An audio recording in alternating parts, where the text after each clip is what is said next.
Gordon lay in the ditch all day. Oh dear, I shall never get out.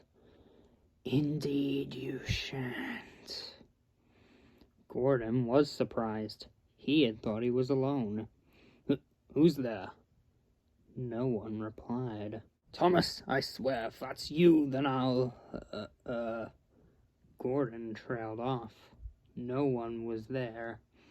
It was only him and a small, rusty, cut-up tank engine.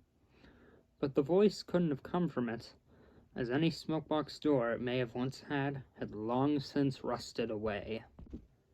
Oh, I must have been hearing things. The smell of the ditch water must be messing with my smokebox. You aren't hearing things, Gordon. Gordon looked at the rusty engine again, and was horrified by what he saw. The engine now had a pale blue face, with a blood-red scar down his face, and a gap where his left eye should have been. The engine had a dark frown, and the engine's single eye appeared to be staring Gordon down as if to be judging him. Who are you? My name is Cole, and I was once like you, Gordon. Gordon tried not to sound frightened. What's that supposed to mean? And how do you know my name? How I know your name is not important. What is important is how we are similar. And how would we be similar? You're a scrap tank engine, and I'm an important tender engine. So what similarities could we have? Well, I'll tell you. And this is the story that Cole told Gordon. Just about 15 years ago, these sheds were part of the Tidmouth, Knapford, and Elsbridge Light Railway. These sheds held 3 engines, Andrew, Baldwin, and a Southern Railway well tank engine. Andrew handled shunting at the lead mines, Baldwin took goods trains, and the well tank engine shunted in the yards. However, soon enough the railway started offering passenger services. The manager tried all the engines on the line for the work, but everyone had an issue. Andrew, only being a shunter for the mines, was a very rough-riding engine, so the passengers complained whenever he took the trains. And the well tank engine, having a small water tank, ran out of water much too quickly. Baldwin seemed like a sufficient candidate for a while, but age was catching up with him, so Baldwin couldn't do passengers and goods regularly.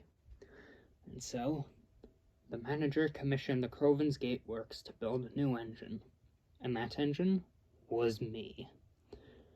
I was an experimental form of the Great Northern Railway N2 class, and I used a lot of Great Northern parts in my construction. Because of that, and the fact that I was proud of my passenger trains, I happened to have the Great Northern Railway attitude, which meant I was rude, selfish, and would throw a fit whenever I had to take out a goods train. The manager didn't like my acting out, neither did the other railway employees or the other engines, but it wasn't like they could do anything about it, as if I acted out, the whole line would be in trouble, because the passenger work that I did was the most profitable contract we had, and no one else could handle it. Well then, how did this happen to you? Let me finish. I was very rude to my colleagues. I acted like I was the god of the railway. They all tried to talk sense to me, but if there's one thing you can't do with a Great Northern engine, it's teach them sense. Exactly. But that doesn't explain how you ended up like this, though. I'll get to that. Cole returned to his story. It was the fall evening of 1919, and the manager had come to us with some important news. Now, my engines, I bet you a lot are confused as to why I wanted to meet you here tonight. Well, it's because of a serious decision about the future of this line. Effective January 1st, 1920, our railway will no longer be a railway, but rather we will be a branch line for a much bigger railway that will stretch the length of Sodor, called the North Western Railway. Will you still be in charge, sir? No. The controller of the North Western Railway will be the current director of Sodor Railways. Does this mean we won't see you anymore after the railways merge? Don't you lot worry, I'll come and see you guys as often as I can. Either way, it was an honor working for you, sir. Of course, now that I knew I would be on the Fat Directors Railway, I thought I would be safe of any dangers from being scrapped. And so, I acted out worse than ever in the last few months. December 2nd, 1919 was the worst of my acting out that happened, and unbeknownst to me, it would be the last time I ever acted out. I was assigned to pull a goods train. For a while, I didn't act out when I was assigned it, because I decided to act out on the turntable. My plan was to puff forward in the midst of it turning in order to jam it, just like what you did here, Gordon. However, it ended up exactly the same way as you, but much darker. Mainly because the ditch here was filled with loose scrap metal back then. It was very loose and very, very sharp. The table was turning and approaching the ditch. I started forward, and the table jammed as I planned.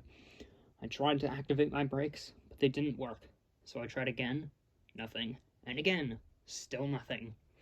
And then, crash, splash, stab! I landed in the ditch, and a piece of rusty, dirty, jagged scrap metal stabbed into my left eye. A few hours later, the manager arrived at the scene, and to say the least, he was ticked off. Cole, this is the last straw. Throughout all the time you have been on my railway, you have been nothing but trouble, and at this point I am over your antics.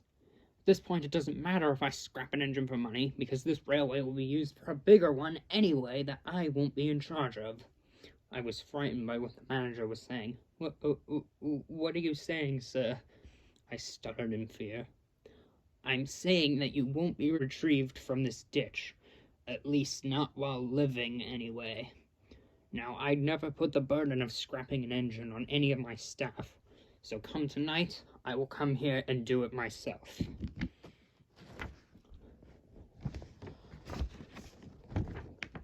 At that point he left, and later that night he returned, wearing a welding mask and holding a cutter's torch. He then started to cut me apart piece by piece. He even used a crane to try and get the scrap out of my eye, but he just ended up ripping it out instead. Ever since I've been here, what's left of me rusting away. You don't think the Thought Controller could do that to me, do you? Just then, Gordon could hear James and Henry whistle as they approached. Hello, Gordon. Who are you talking to? The scrap engineer thinks I could be in danger of being scrapped for acting out. He's preposterous, isn't he? How are you talking to him? What do you mean, how was I talking to him?